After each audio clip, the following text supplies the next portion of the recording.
Oh, we're thrilled to have the kids here on Friday nights, and it's been fun to come out and play with them and interact with them too. We've had a great time. We hope to open it up to more venues, but we're especially proud to have them here at Walker Grant Middle School. You think of what they could be doing on Friday night and to have them here, and they look like they're having a great time. Well, I think the thing that we especially like is that they're here in the summer having fun at their school for a lot of them, and for a lot of them it's their former school. And so we want to associate good times at school too. We did this almost 20 years ago, and we had a huge success. So that was when Bragg Hill and Mayfield, we had enormous drug issues, and we made a big difference then. Now these kids are not even growing up in those same environments. So these are kids of people that we had to deal with back in the day. And that's how this program today got started, because Mr. Fry, Councilman Fry, was one of those kids that came to Midnight Madness way back when. We are hoping to change some people, and we're hoping to see the changes as they get older. So.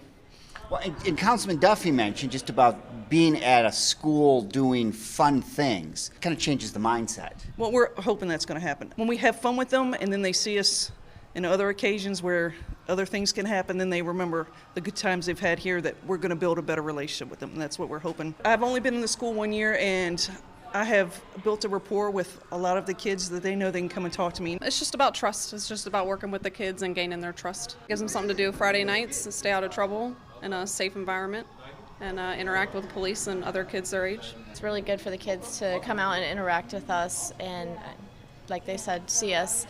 And on the other side, and know that there is the good side, but yet we still have a job to do.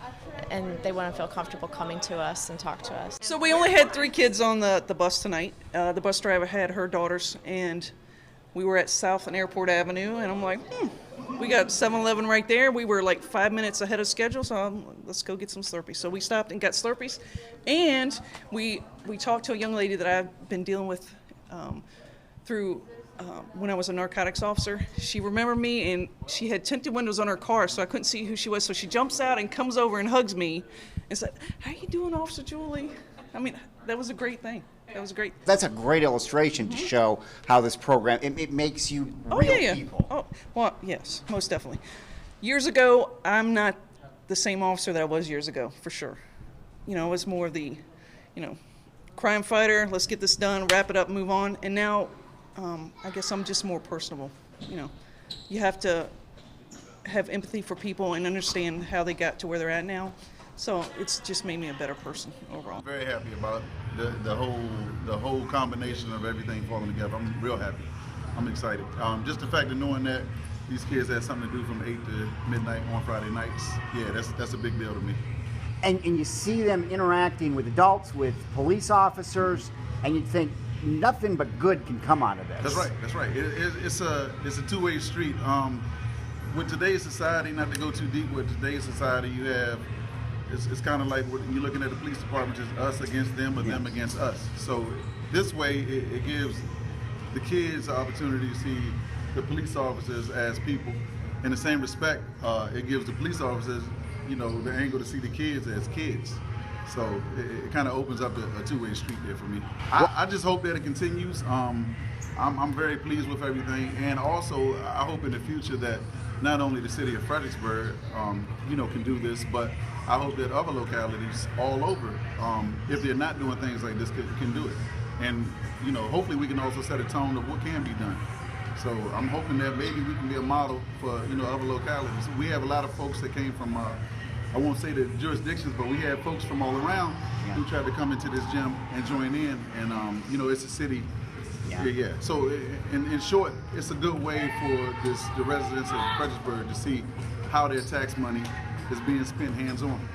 And they're available to participate. Volunteers are always welcome. So, this is a good opportunity to see how your tax money, very small portion, is being spent. To be able to point to this and say, this is what we did with your money. Right. That's a big deal. And since you're talking about budget, I'll go this far. I don't want to go too far. I'll go this far. It cost the city of Fredericksburg $144,000 to incarcerate a juvenile for 12 months. This is nothing compared to what it would cost to incarcerate a juvenile. So, what would you rather spend your money on? you know. So give them alternatives to stay off the streets and do something constructive, and you know, we could probably save $144,000. You have walked the walk on this. You're here every Friday night, Yeah. and you're not just sitting around. You're actively involved. Yeah, I'm involved as much as I can be. I try to stay back to give them their room so they can, you know, get their energy off. But I have a real good support system. I try not to call a lot of names, but I have a real good support system. I have folks that call me and make sure that everything is straight. And family support and friend support is real big. Has your jump shot gotten any better this summer? I haven't put it out there yet, so the kids don't really need to know. But for the record, I do have a jumper, and it is available.